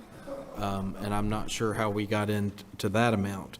So, as I said, I understand that, we need a permanent home for them. I don't like the county paying rent. I would rather us own a property and have that. I think the question comes down to why we're paying twice the amount of the appraised value. So, we can talk about, there's a lot of, other properties out there that we've looked at, but, they weren't conducive or what, but it still comes down to why we would offer $42 million for a building that is only valued at 23 million.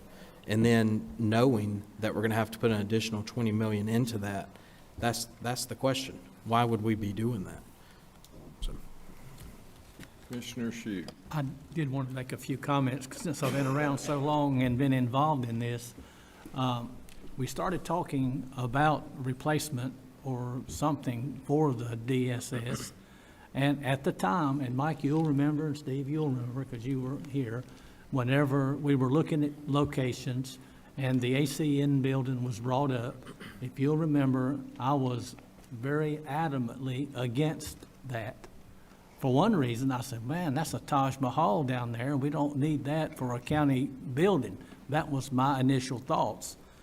And then we got to looking and at other properties, as Kelly had described, looking at these properties, and then Kyle Billifer was here at that time. He was the director of our asset management infrastructure, and he started looking and appointing people to do different things, and they come up with, well, there's a lot up on Copperfield there behind the Charlotte Ear, Eye, Nose, and Throat Clinic.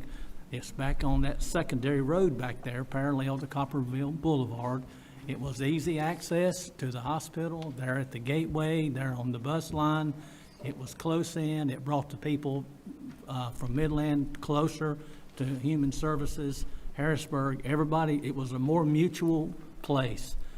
But when we found out that we was going to have to build a parking deck to accommodate the workers that work at DSS and the patrons that go there, and then construct a building with enough square footage to accommodate all of the employees and all of that, we looked at it and said, good gracious, up to $130 million.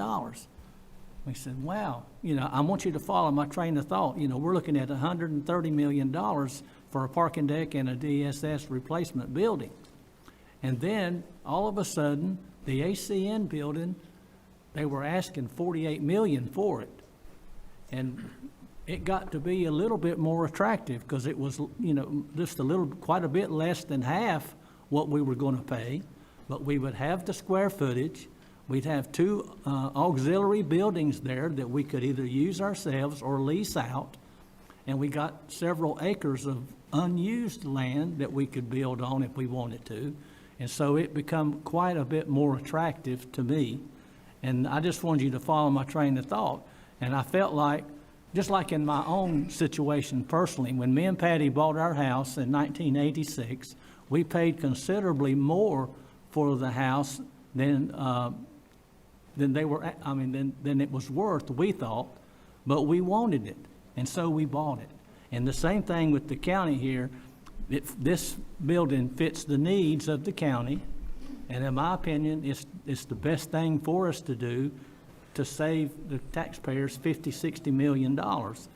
And going back to the behavioral health center, if you remember, that thing sort of got switched around a little bit because we, at first, were going to build that out at the old Cardinal Innovations building that we bought, where we have moved some of DHS in there already, but we got 2 lots with that. And we were going to put the behavioral health center there. Now, is that not correct? Yes. That's correct. We were going to put it out there.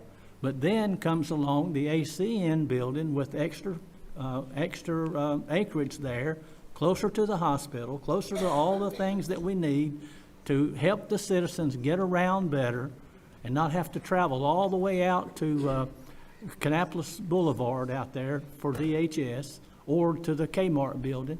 So looking at all of the variables, I felt like it was the right thing to do, and I still back it up. And I feel like that, sometimes you have to pay more, for something if it's what you want and fits the need of where you want it. And that's what we did. And I would appreciate the silence in the audience, please. And anyway, that I wanted to express myself to you, the citizens, the taxpayers. That's my justification because I think it's the right thing for us to do. And I know Chris and I disagree, but that's fine. We can disagree, but I think this is a major decision, and I would support it 100%. I do have one question, Mike. So we're having the discussion about the ACN building, which, we needed to have, but our agenda item is for the contract for the remaining part of the behavioral health center. So now what happens if that is approved tonight, this third leg of the contract? and the LGC does not approve financing for the ACN building, but then we're stuck with a contract to build that building. So what is Plan B? Plan B, if we don't purchase the ACM building and the associated property, then we have to look for a new location. And so then what happens to this contract? What specifically, what's the language in the contract? Certain amount of time? I'm sure, you know, they're not going to just want to be left with a contract hanging out there, ordering, you know, that's already been approved at a couple of meetings ago to order the steel and supplies for building that building. And The only one that has been executed is the original long lead item contract for $2.5 million and the pre-construction services on the initial contract. Right. If you remember correctly, we did not sign the GMP2 yet, and we did not sign the GMP3 yet, but we are required to provide it to the LGC so that they can see how much the project is. Right, so if we approve that, so what happens if the LGC doesn't approve the ACN property but approves the behavioral health center? Then, so it seems like I said, it goes back to my previous statement. It seems as though we should work that piece out before we get too far down the line, in my opinion. Since there doesn't seem to be a plan B, if it's, well, we have to go out and find more property, well, that was kind of the whole reasoning for purchasing, that was you guys' argument for purchasing the ACN building. So where are we going to find property to build the behavioral health center if we couldn't find property to build a DHS on? Well, if you're separating the two, then it's going to be easier to find, well, at least it'll be easier to find a location for the behavioral health center. But the reason why we were looking at this site, there was additional acreage along so we can move everybody there and build the behavioral health center in one location. Okay. So if we go forward and this board decides to not purchase the ACN building, then we'll have to look for a location for both. And hopefully they would be together if there's somewhere large enough, or they would be separated, which takes away from the efficiencies of the operation. Well, it seems like we would kind of have all that in order before we approve the third leg of the contract to build a building.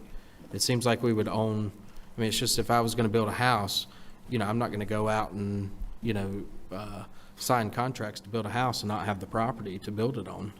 That just seems out of order. But also, too, it's my understanding, as large as the ACN building appears from the road, that it's not that much more square footage than what we're currently housed in. Is that correct?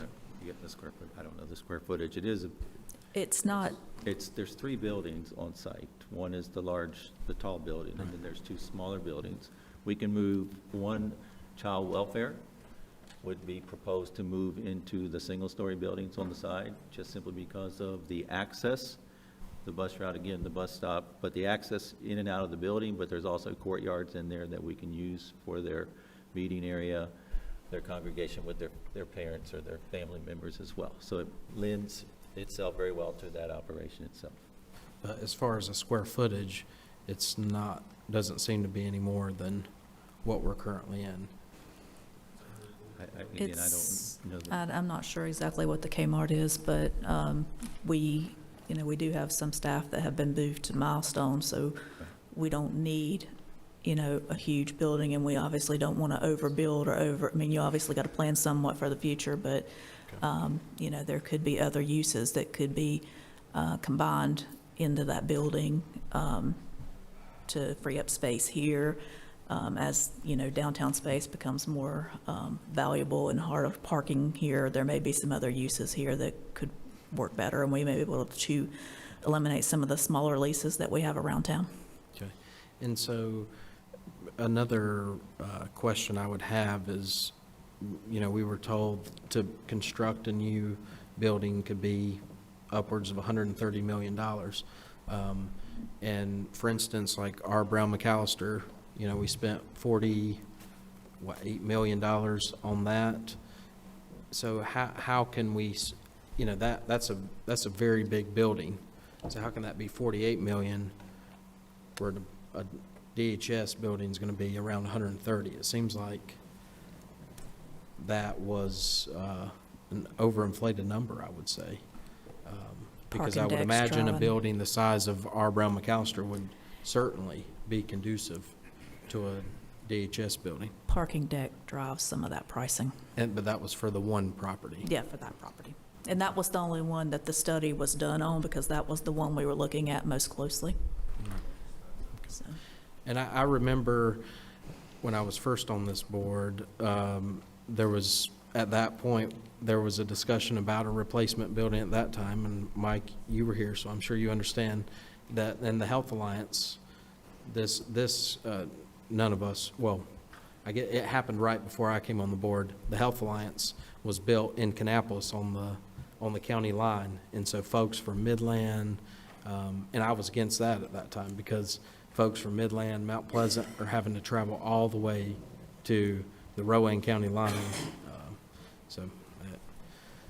Anyway, so I'll just go back to, my last comment would be is I feel that, we should wait on this until we figure out our property, of where we can actually build it there or not. But Okay, yes, sir. Yeah, I just got a question. If the LGC doesn't approve the loan of the ACN building, does that affect the other projects? Or will it be separate? Well, I think if you read in our agenda, in the requested action, it says to execute the necessary documents upon approval from the local government commission. So that is just putting this in place so that this can be presented to them. If they approve it, then we move forward. If they don't approve it, then we've just wasted a whole bunch of time chatting about it.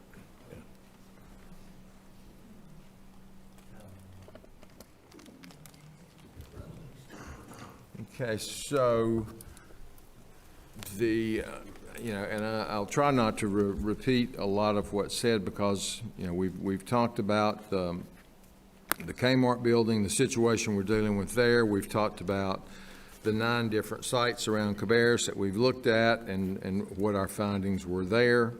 The estimate between 85 and 130 million to construct a new building on the Amelia Street property, which is off of Copperfield. We've talked about that. I think in answer to one of your questions,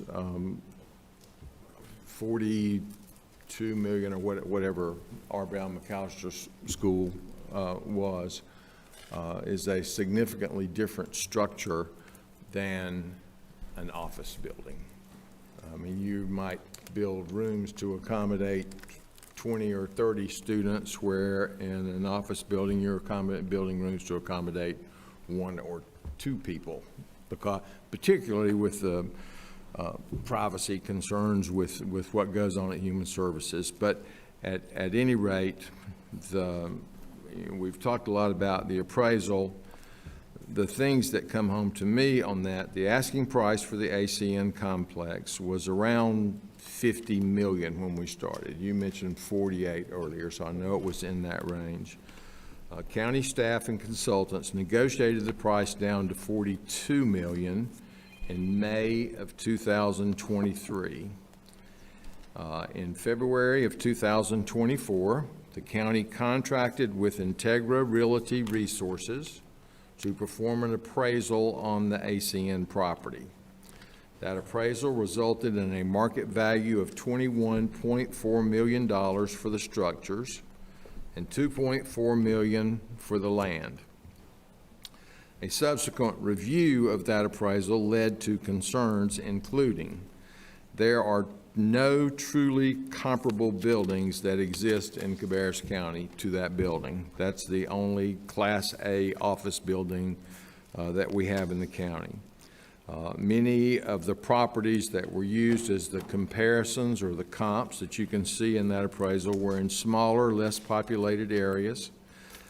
Many of the comparable properties used in the analysis were Class B office space, and ACN's main building features Class A office space. Additionally, market value takes into account potential income from the investment. A government isn't typically a participant in real estate markets because it does not seek profitability on the investment.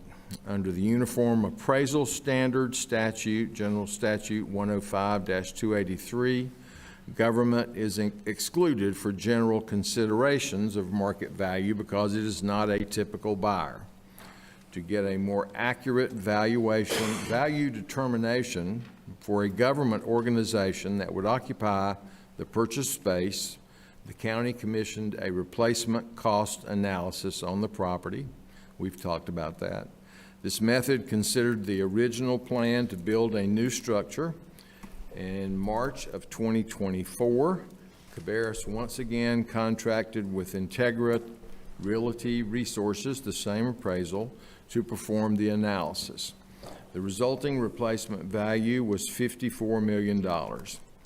Other factors involved in the replacement value analysis included the increasingly difficult process of getting new developments approved in the county, mainly due to water and sewer restrictions, constraints on infrastructure, especially sewer, and the long lead time to get a project approved, permitted, and completed. Under the current agreement, the required closing date for the project is September 20th of 24. At the end of the day, we negotiated the price down as low as we could, that the seller would agree to. Look at $42 million. As has been mentioned, we did the study that said that we needed to spend $20 million to bring it up to ADA standards, to take care of end-of-life HVAC systems and other things that were identified. So that's a total of $62 million. So when the board voted to purchase the building, it was a question, okay, do we spend $62 million total on this building, which will be, any deficiencies that may exist will be taken care of in that renovation cost. Do we do that, or do we roll the dice in this $85 to $130 million scenario that we had looked at before? So that's an additional, 85 and 62, so that's an additional $23 million that it will cost us. 2 to 3 years. Right, 2 to 3 years to get a new building built if we had identified that site and had looked at, as we said, 8 other sites. So that obviously was the most efficient plan that we could come up with at that time. And then the added benefit of the additional property that we've talked about for the behavioral health facility, which we are very fortunate to have received $32.5 million from the state of North Carolina to support that project. It's not, there are a lot of contingencies in this guaranteed maximum price that we're looking at here. So we have to cover all those things in the eventuality of what might happen. But hopefully, that total is going to be less than that at the end of the day. So we will, by being able to put that on this property, we're going to realize significant savings from a transportation standpoint. Many of the people that come to this behavioral health facility will require medical clearance if they have any kind of a medical issue before they can be treated for their mental health issues. The county will be required to transport those folks from the facility to the hospital and back. It's been mentioned 2 miles. I think it's much closer than 2 miles to the hospital, maybe 1 mile maximum. But the county will realize significant savings, certainly over a period of time, reducing those transportation costs, not to mention the impact on those patients as well. So those are the facts that I have looked at, and for those reasons, I move to approve GMP 3 for the behavioral health facility and authorize the county manager to execute the necessary documents upon approval from the local government commission. I'll second the motion, Mr. Chairman. Okay, we have a motion and a second. Is there additional discussion? Okay, hearing none. All in favor, please say aye. Aye. All opposed, please say no. That motion passes 4-1, and we've asked repeatedly that you not call out from the audience. When we're trying to have an official vote and count, I think you're the one that I heard make that vote. Okay, so we'll move to the next item on our agenda, and this is from the Juvenile Crime Prevention Council, allocation of the fiscal year 2024-2025 funding. And I think Heather Mobley from Juvenile Crime Prevention Council is here. Did you want to make some comments before we? Okay, I would need you to come, either or both of you to come to the microphone.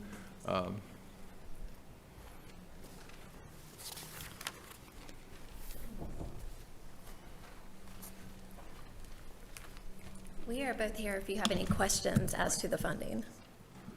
And I think most of the board is aware of this, but the state of North Carolina dedicates a certain amount of funding to Cabarrus County to operate the programs of the Juvenile Crime Prevention Council each year. Having served on that council for a number of years, they go through a very exhaustive process of accepting proposals from various organizations, vetting those proposals and looking at the programs, as well as monitoring them throughout the year. And so this is your recommendation based on that process as to how those funds, and that is part of the statute as well. It is that the funds are allocated to the county. JCPC goes through their process and brings a recommendation back to us, and then we vote on that recommendation. Mr. Chairman, I'll move that we approve this. I'll second. Okay, we have a motion and a second. Is there any discussion? I was just going to add, as you mentioned, Chairman Morris, there's a very strenuous process, I'll say, with the committees, the board itself, but then the committees as well that, vet all of this and the monitoring committee. So it's, there's a lot of thought put into it. So. Yeah. I would echo that, and as is true in many other volunteer positions, there are not often enough people saying thank you. So I'd like to say thank you, because it's a pretty large committee and a very dedicated group of people that man these committees and do this research. So please take that back to your full committee as well. And it meets at 7:30 in the morning. Yes, we have that meeting this week, so we'll be able to let the council know of your appreciation. Great, thank you. Is there any other discussion or questions? We do have a motion and a second to approve this recommendation. All in favor, please say aye. Aye. All opposed, no. That motion passes unanimously. Thank you very much. Thank you so much. Okay. We move now to, we've got F8 that was pulled off the consent agenda. Let me go back and find that one, and that is the reimbursement resolution. This just for the benefit of the audience. This is from Finance, and this is a reimbursement resolution that was pulled off the consent agenda. The county may advance its own funds to pay for certain expenditures associated with the following capital projects. A new elementary school, which has not yet been identified, the site on that one. A replacement elementary school, which is the Coltrane Webb School that we've heard a lot about tonight. Rowan Cabarrus Community College Workforce Innovation Center, Rowan Cabarrus Community College South Campus building renovations, the behavioral health facility, public training facility. And this reimbursement resolution allows the county to reimburse themselves with future debt if desired, up to the amount on each resolution. And that enables us to be more expedient on some of these projects, that we can go ahead and use money from our reserves and our general fund and then reimburse ourselves when we issue debt on. And I'm sorry, Jim, did you have things to add? No, sir, you covered it. Okay, Commissioner Meismer, and you had requested this be pulled off, so. Yeah, I got a question. I know this is typically routine for county projects, that, we would pass these reimbursement resolutions, but is it routine to have the amounts that are in the resolution? Would it typically go up to what the full cost of the project is?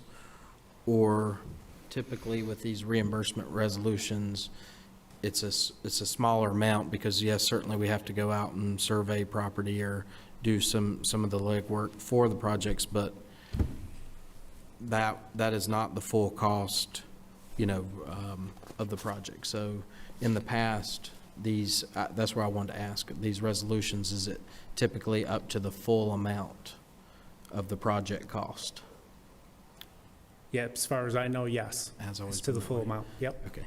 And so you had mentioned this at the last work session. So, some of these projects, like I've said, I absolutely, I don't have a problem with, and, we agree that, some of these projects need to be done, but you had mentioned in the work session that with us passing these resolutions, that any money spent can be up to the discretion of county management. Is that correct? And will not have to come back before this board?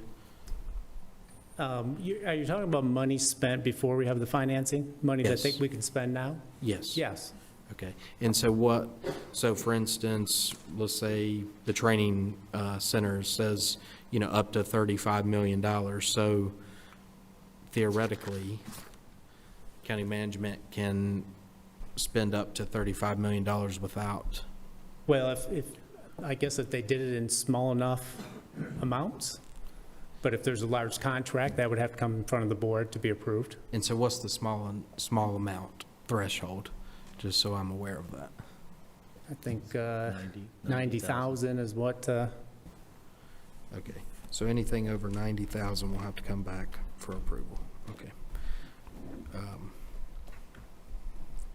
Okay, I just want to make sure we don't get into a situation like we have been with the ACN building, where we have money spent on a property that, potentially can't get financing for, but that's the question I had. So, thank you. Okay, is there any other questions? If there are none, then I would entertain a motion to adopt the reimbursement resolutions as presented.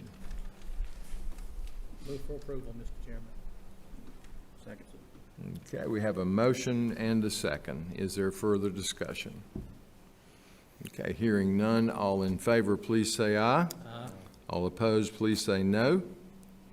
That motion passes. And we move now to reports, and first up is to receive updates from commission members who serve as liaisons to municipalities or on various other boards and/or committees. Commissioner Workman. Active Living and Parks wanted to announce that the Camp Spencer Pool is only open on weekends now through Labor Day, and that several parking lots at various facilities are being sealed, so please bear with them as they're being completed, and they're doing their best to get that done as quick as possible. As far as the Cabarrus, there's been several write-ups in the newspaper about the Cabarrus Visitors Bureau, and I passed each of you a card, and just to go over some of the stats. The annual tourism activity in Cabarrus County generated $624.89 million in visitor spending, and this is for 2023. Produced $171.5 million in payroll, created $16.4 million in local tax revenues, created $24.7 million in state tax revenues, generated $41.1 million in combined state and local taxes, and there were more than 4,821 jobs that were directly attributable to tourism. 2023 visitor spending increased by 10.3% from 2022, and it says on an average day in 2023, tourism spending in Cabarrus County generated $112,602 daily in combined state and local taxes, created $44,931 daily in local tax revenues, created $67,671 daily in state tax revenues, and generated $469,863 daily in worker paychecks. All that to say that Donna Carpenter and her team do an amazing job with the Cabarrus Visitors Bureau. They work really hard to get that here, and it's nice to see them being honored in the paper. And there is a screen that is going to be installed at the Mondo track, so that should help with the events that are being held out there. And that's what I have. One other, there's a competition going on with the Mondo track. It's been named one of the top. I think there's a voting going on. Yes, and that is a big deal for them. So voting actually closed tonight. That's why I brought it up in our work session, so okay. people had a chance to vote. But they are very proud of that. They work hard to work with us to allow everybody to enjoy it. So I wanted to read those stats out. Great, thank you. Okay, anybody else? Yes, Mr. Chairman, I wanted to give a quick report on the Water and Sewer Authority. Our former director, Mike Wilson, has retired, and we have a new director, Mr. Chad Von Cannon. I think you guys know Chad. Chad was like lower in echelon out there, but we moved him up to the director for the Water and Sewer Authority. And the project that we're currently working on is just about finished, and we're going to have a ribbon cutting out there on October the 3rd, I think it is. And so all of you are invited to that, to the newest water and sewer authority around, to handle a lot more capacity. And so it's growing in leaps and bounds to meet the needs of the citizens, and I'm proud to be a part of it, and so doing all we can to make things better. Great, thank you. Any other reports? Okay, we move then to general comments by board members, if anyone has anything. Okay, hearing no one speaking up, we do have need of a closed session tonight. So at this time, I would entertain a motion to go into closed session as authorized by North Carolina General Statute 143-318.11A, 3, and 5 for the purpose of discussing pending litigation and acquisition of real property. Okay, we have a motion and a second. Is there discussion? Okay, all in favor, please say aye. All opposed, no. That motion passes. We're now in closed session, and thank you all for joining us tonight, both in person